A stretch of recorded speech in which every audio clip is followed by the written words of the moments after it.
mean military action is now off the table against Iran? Well, we're going to watch it and see what the process is.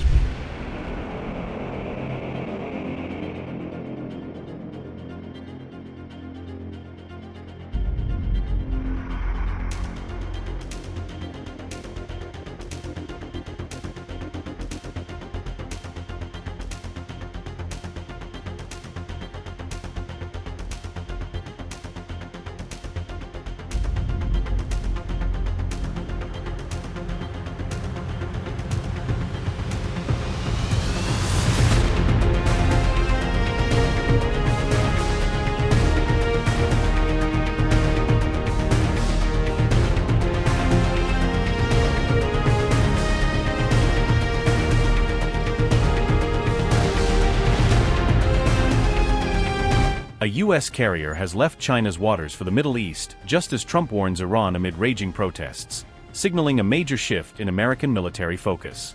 On January 15th, the Pentagon ordered the USS Abraham Lincoln to head toward the Middle East, according to reports from U.S. media.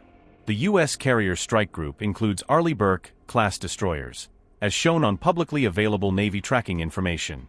As of January 12th, no U.S. carriers were deployed under Central Command, making the Lincoln the closest large naval asset to the region.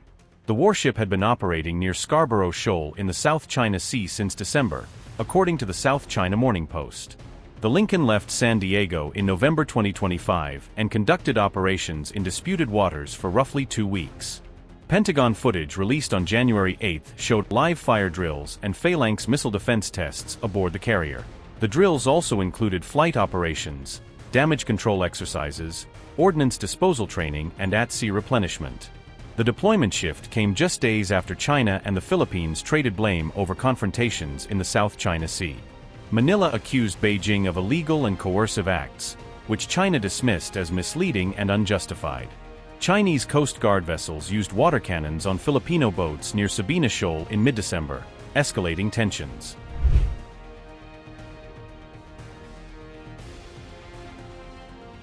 The carrier now heads for a region rocked by Iran's biggest unrest since the 1979 Islamic Revolution.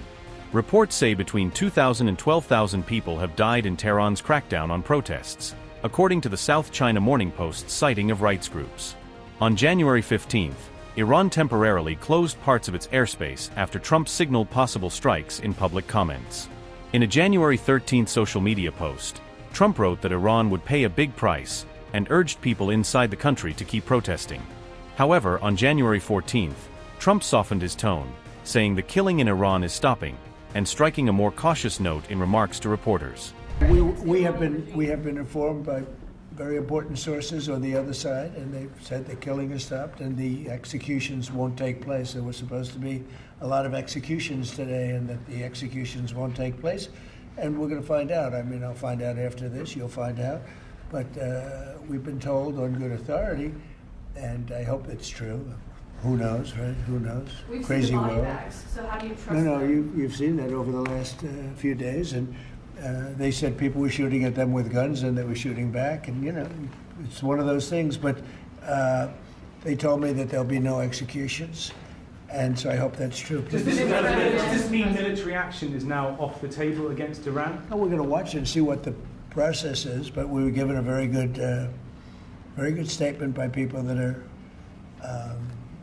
aware of what's going on. Earlier, Tehran warned it would target U.S. bases in host nations if Washington launches attacks on Iranian territory. That threat prompted some U.S. and British personnel to leave Al Udeid base in Qatar as a precautionary measure. The USS Abraham Lincoln's turn toward the Middle East now signals a strategic shift from Asia to Iran's doorstep at a sensitive moment. From Scarborough Shoal to the Persian Gulf, U.S. power is repositioning for a new storm as crises in both regions collide.